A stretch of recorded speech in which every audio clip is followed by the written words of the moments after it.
Should you start training the handstand push-up even if you still haven't mastered the freestanding handstand? My answer is yes, absolutely. But you have to follow the right progressions or you will be wasting your time. In this video, I will show you 4 steps that will take you from beginner to intermediate to build an excellent foundation to master the handstand push-up. And the 4 steps that you are gonna follow are 1. Introducing the basics, 2. Scaling the basics, 3. Leveling up the progression, and 4. Mastering the foundation. The first step, introducing the basics, consists of 5 sets of pike push-ups for 4 to 6 reps and a tempo of 4 seconds down and 1 second up, with at least 2 minutes between sets. I recommend you to do this once a week for at least 6 to 8 weeks. The pike push-up is the #1 exercise that will give you the foundation to conquer the handstand push-up on the future. Here's why. When you are doing a freestanding handstand push-up, you are doing more than a vertical push.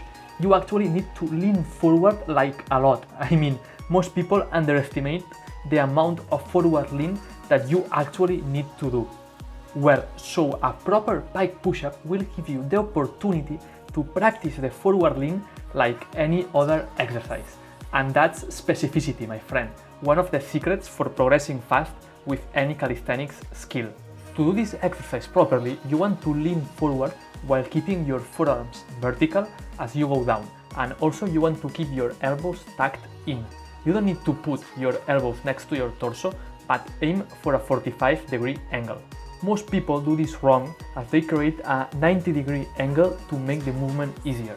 This, however, will have way less carryover to the handstand push-up as you can't do the freestanding handstand push-up like this. One step forward in the wrong direction would be to do back-to-wall handstand push-ups with this 90-degree elbow angle, as this will remove the forward lean from the equation and also will get you in the habit of arching your back. When you are doing proper pike push-ups, you also want to have your grip wider than shoulder width apart, even though for handstands it's normally recommended to do it with a shoulder width apart grip. If you look at my grip, you will see that I'm using push-up bars. And I started doing this at a point that I had so much wrist pain due to my loose wrist ligaments and also due to lack of wrist conditioning. But now I'm grateful that I can do it again on the floor, but I just happen to like it more on push-up bars. If you want to get the most out of this exercise, try to bring your feet as close as possible to your hands, as this will be more like a handstand push-up than a regular push-up. But this will make it harder and you will need also more mobility. If you are lacking hamstring flexibility, I recommend you to stretch, but you can always bend your knees to make it easier. One last thing is that when you reach the top position, you want to open your shoulders as much as possible to mimic a handstand. And if you find this exercise still too hard, I recommend you to get back to regular push-ups or just train overhead press, but with a neutral grip. On the second step, scaling the basics, you want to also do pike push-ups, but now for 10 to 14 reps for 4 sets, and with a faster tempo of 2 seconds down and 1 second up. I recommend you now to cut the rest times to 1 minute and 30 seconds and stick to this exercise once a week for 6 weeks. So if the first step was more about strength and learning the movement, now you will be focusing more on muscle. One of my biggest mistakes in my calisthenics journey was focusing too much on strength or skill and forgetting about adding muscle. You can get away with that at the beginning, but at some point you will be hitting plateaus and you will be much more prone to get injured. That's why in this step I want you to focus more on building muscle around your shoulders, triceps and upper chest. This is definitely gonna help you build a better foundation, and that way you won't get stuck in the future. On the third step, leveling up the progression, you will now be doing L pike push-ups for 5 to 8 reps and 4 sets with a tempo of 4 seconds down and 1 second up. I recommend you now to increase the rest time to 2 minutes and stick to this exercise once a week for 6 weeks. This variation will make the exercise harder and will get you one step closer to the handstand push-up. Although it is a different variation, Don't forget to lean forward and keep your elbows at a 45-degree angle and your forearms as vertical as possible. If you find this exercise too hard, I recommend you to limit the range of motion. And if it becomes too easy, you can simply increase it. Especially, you can use taller parallels to increase your range of motion.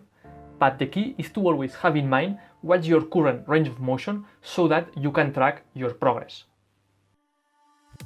On the last step, mastering the foundation, you will work on body control, but also you will build more muscle to make sure that your foundation is solid to start working directly on the handstand push-up. To do this, you will be doing two exercises, the pike push-up plus and regular pike push-ups. For the pike push-up plus, you will be doing 5 sets of 3 to 5 reps with a tempo of 4 seconds down and 1 second up and rest times of 2 minutes. I recommend you to do this exercise once a week on your skill day, and if it's too hard, you can do rest pause to finish your reps.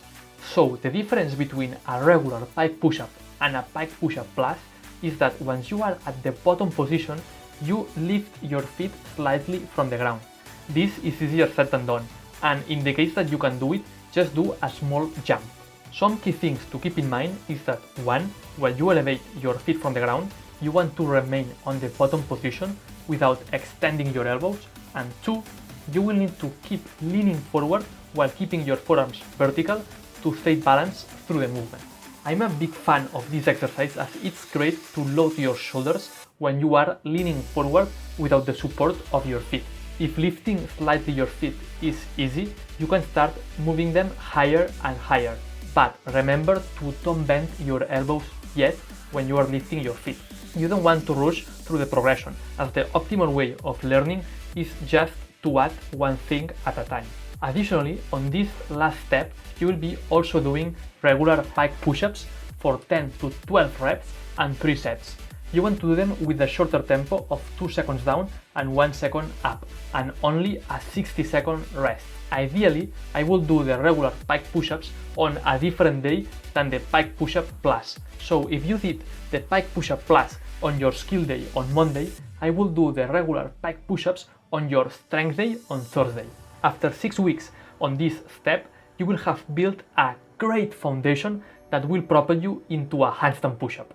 But also you have to remember that aside from working on your handstand push-up, you have to train your freestanding handstand, because if you don't have a 30-second handstand, it will be very hard to balance yourself when you are doing a freestanding handstand push-up.